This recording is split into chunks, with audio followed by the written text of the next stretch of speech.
Hi everyone, me again. This is the second half of section 6.1, and these are some um, application type problems that deal with multiplying binomials. Okay, so this first example, the photograph problem, you're going to see this one a lot in this chapter.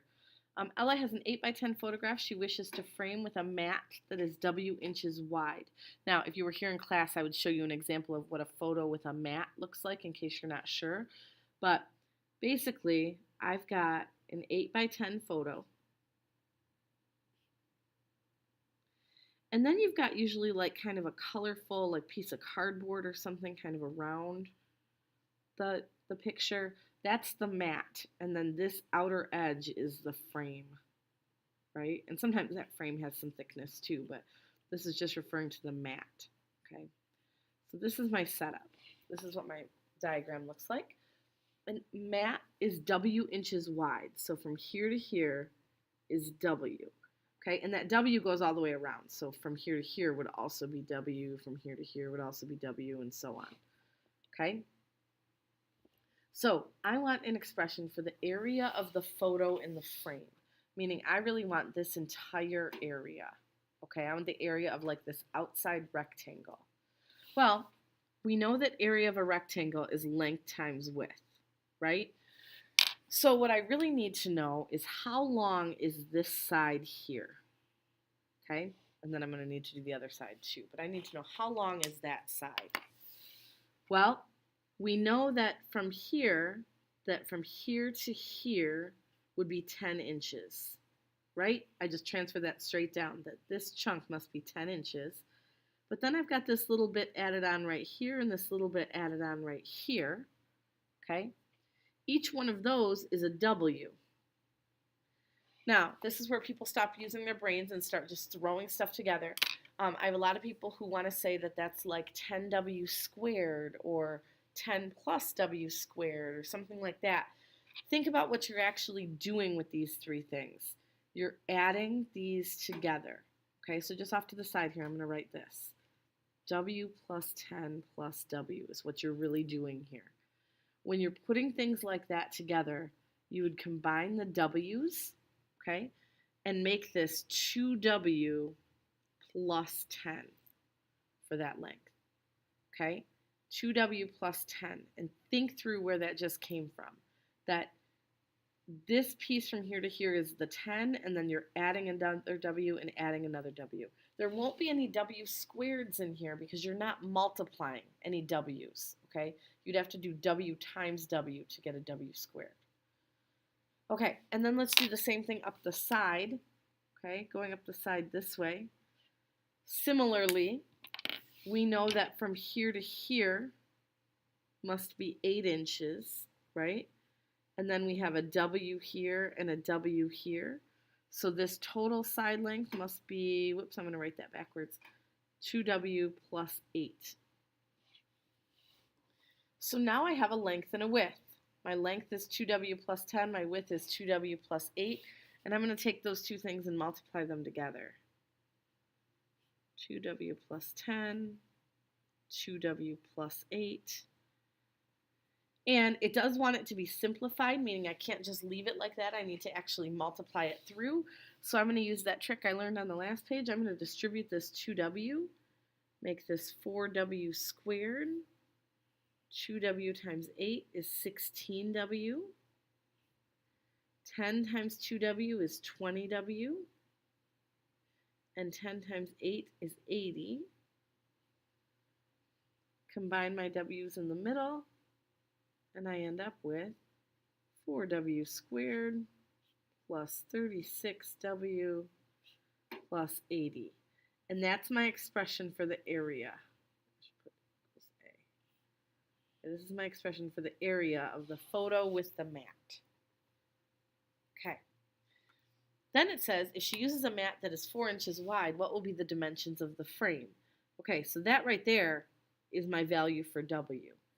And dimensions mean length and width, right? So, and I'm sorry, I'm using W twice here. This is width of the frame. This is width of the mat. But the dimensions were these things back here, right? Didn't we say this was equal to my width and this was equal to my length. Okay, so all I really need to do is plug that 4 into those two expressions. 2 times 4 plus 10, that's 8 plus 10, which is 18. And then 2 times 4 plus 8, that's 8 plus 8, which is 16. So I would say that this frame is 16 by 18, 16 inches by 18 inches. Okay, that's all that one was asking for. Now, if it asked me for the new area, you could just do that and then multiply the 16 and the 18 together, or you could plug the 4 in up here to this expression. But this expression is designed to give you the area, not the dimensions. The dimensions are these individual measurements up here. Okay, so you are definitely going to see that problem again. I would make sure that you have that all written down in a way that's clear to you. Maybe pause the video for a second and talk your way back through everything we did there so that you can kind of process it. And then I'm going to jump into example 3. Okay, so example 3 says write a simplified expression for the area of the inner rectangle, simplified expression for the area of the outer rectangle, and then an expression for the shaded region. Okay, I actually think for our purposes, I'm not going to simplify these individual expressions. I'll simplify my final answer, okay, because I want you to see how you could do this all in one step. I believe the problem on your homework has you do this all in one step. So the inner rectangle, if I'm doing length times width, that would be x times 2x plus 3. And I'm going to just leave that like that for right now. Okay? That's this inner rectangle. That's this area here. Okay? Now the outer rectangle is going to be width times length there. So that's going to be x minus 1 times x plus 12. Okay? Now, I want the area of the shaded region. Now, I've scribbled all over my paper, so you can't even really tell what the shaded region is. But the shaded region is all of this darker area here, but not including this middle piece. Okay? It's like we want to take scissors and cut this out. Okay? So think about that mathematically for a second. This expression, the x minus 1 times x plus 12, that is giving me all of this area, which is almost what I want, but I want to remove this area in the middle. I want to get rid of this. Okay, if I was on a whiteboard, I would just erase this right now. Okay, so I want everything except that thing in the middle.